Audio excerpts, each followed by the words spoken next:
We return now to the Epstein case, which has brought renewed attention to sex trafficking in the U.S. Lisa Desjardins explores the scope of the problem. Thanks, Judy. Sex trafficking is a crime that happens across the country in cases that don't usually receive this much attention from the media.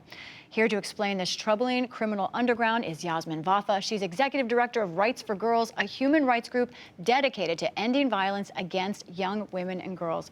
Thank you for joining us. Let's start, first of all, with this Epstein case. His lawyers are saying that their client believed these girls were over 18 years old. And also, they are saying that this was not child trafficking because, in their words, there was no coercion and there was no violence. I want to ask you, you're also an attorney. Legally, what is child trafficking? So under the federal law, there is no need to show force, fraud, or coercion when it comes to the issue of minors. Under the federal law, anyone who recruits, patronizes, solicits a minor under the age of 18 for the purposes of a commercial sex act can be found guilty of trafficking.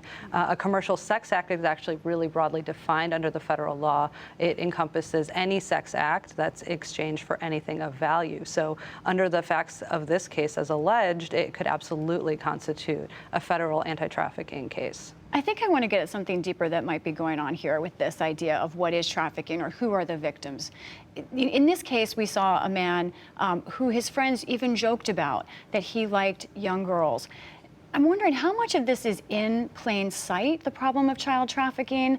How much of this is a cultural kind of ignorance or shrugging off of a serious problem? What's unique about this case is the sheer amount of attention that it's getting, but it's not unique in the dynamics that are alleged.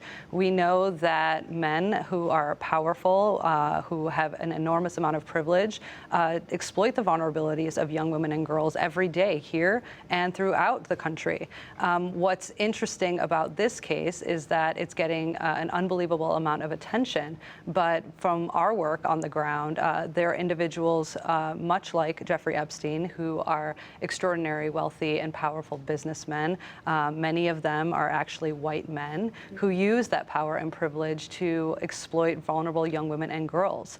One of the things about this case is that there seems to have been a pattern of targeting incredibly marginalized young women, girls who were runaways, girls who had experienced unstable homes, maybe even girls from the foster care system. And that is consistent with what we see in the young women that we work with here locally.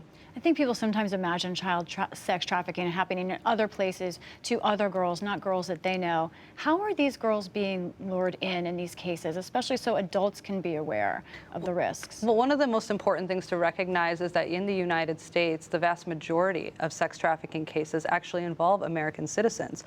From the federal data, we know that upwards of 80% of all confirmed sex trafficking cases involve U.S. citizens, and up to 40% of those cases involve the sale of children. And so it's an incredibly important American problem and one that's happening in communities all throughout the country.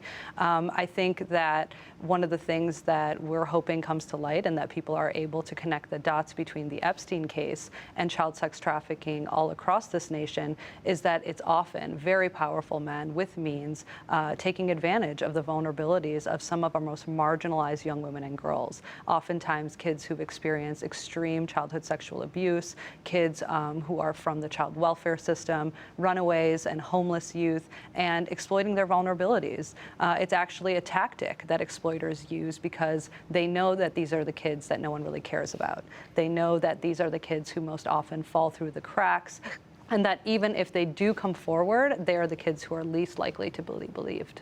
Part of the problem is, of course, all of this is in the shadows, and these are vulnerable kids who no one else is looking for them. But what do we know about how prevalent this is in America today? What do you know from your experience? So what's difficult about this issue and quantifying it is that it is largely hidden.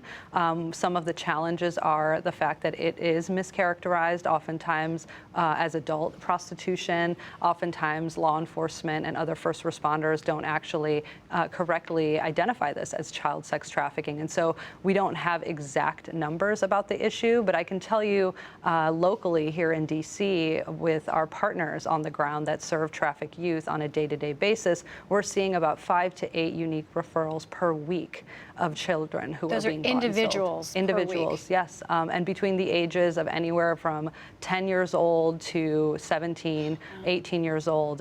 In DC, one of the providers called Courtney's House actually has 3 11-year-olds that they're serving currently. So it's incredibly pervasive, and the sheer amount of violence and degradation that these young children experience is unbelievable.